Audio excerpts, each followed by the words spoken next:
March is the best month to change your garden, and in this month the environment conditions are favorable, so you can grow your favorite plant either from seeds, by cuttings, or you can purchase from the local nursery.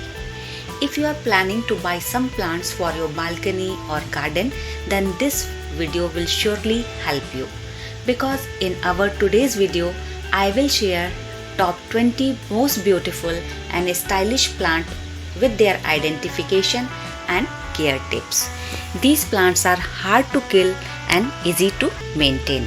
If you are a beginner, you can easily manage these permanent beautiful plant, so you can watch the video completely, and I hope you will also get a plant for your garden.